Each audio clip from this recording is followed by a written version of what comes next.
ସେ ଆରଡ଼ିରେ ଜଣେ ପଣ୍ଡା ଯିଏକି ଆଖଣ୍ଡଳମଣିଙ୍କ ସେବାୟତ ରବୀନ୍ଦ୍ର ମିଶ୍ର ତାଙ୍କରି ଘରୁ ସିଏ ପ୍ରାୟତଃ ବର୍ଷେ ପାଖାପାଖି ହେବ ସେ ତାଙ୍କର ଜଣେ ଯଜମାନଙ୍କ ସାହାଯ୍ୟରେ ମୋ ପାଖରେ ଆସି ପହଞ୍ଚିଥିଲେ।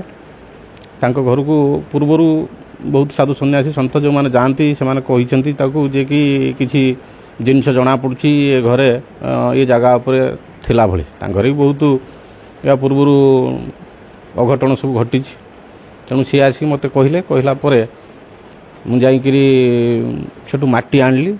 ମାଟି ଆଣିକିରି ତାର ପରୀକ୍ଷା ନିରୀକ୍ଷା ଯେଉଁ ବୈଦିକ ମତରେ ଅଛି ମୋର ଯେ ଗୁରୁଦେବ ଶ୍ରୀ ଦିଗମ୍ବର ମଦନ ମୋହନ ଗିରି ଉଜ୍ଜୈନ ତାଙ୍କ ପାଖରୁ ଯାହା ମୁଁ ଶିକ୍ଷା କରିଛି ଯେ ଭୂତତ୍ତ୍ୱ ବାବଦରେ ମାଟି ତଳେ କେଉଁଠି କ'ଣ ଅଛି ପାଠ କେବେ କାଠ ନୁହେଁ। ଯଦି ବୈଦିକ ମତରେ କରାଯାଏ ବରଂ ବିଜ୍ଞାନ ସେଠି ଫେଲ୍ ହେବ, କିନ୍ତୁ ବୈଦିକ ମତରେ ଯେଉଁଠି ମାଟିକି ପରୀକ୍ଷା କରାଯାଏ ସେ କେବେ ଭୁଲ ହେବ ନାହିଁ। କେଉଁ ଜାଗାରେ କ'ଣ ଅଛି ତାର ନିର୍ଭୁଲ ତଥ୍ୟ ଦେଇହେବ।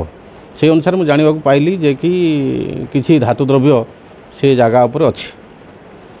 ତେଣୁ ସମୟ ମୋତେ ହେଉନଥାଏ। ସେ ବାର ଆସିଲା ପରେ ତାକୁ ଏବେ ସିଦ୍ଧାନ୍ତ କଲୁ ଯେ କି ନା ଯାଇକିରି ତାକୁ ବାହାର କରିବା ପାଇଁ ତାର ଯେଉଁ ପୂଜା ବିଧାନ ଅଛି ସେସବୁ ବିଧାନ ସରିଲା ପରେ ତାର ମୁଖ୍ୟ ଜିନିଷ କେଉଁ ଜାଗା ଉପରେ ପର୍ଟିକୁଲାର ଜାଗାଟା ଇଣ୍ଡିକେଟ୍ କରିବା କଥା।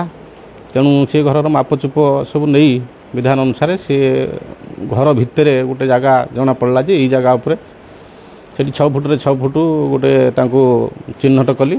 ସେଇ ଜାଗାକୁ ସେ ଖୋଳିବା ଆରମ୍ଭ କଲେ। ତାଙ୍କ ଗାଁରୁ 2 ଜଣ ମଜୁରିଆ ଲୋକ ଡାକିକିରି ସେ ଖୋଳିବା ଷ୍ଟାର୍ଟ କଲେ।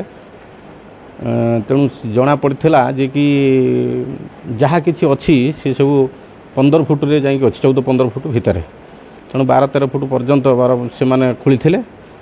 ତାପରେ ସେ ଲୋକ ଆଉ ଖୋଳି ନଥିଲେ, ଏ ଘର ଲୋକ ଯିଏ ସେମାନେ ତାକୁ ଖୋଳିଥିଲେ ଯେ କି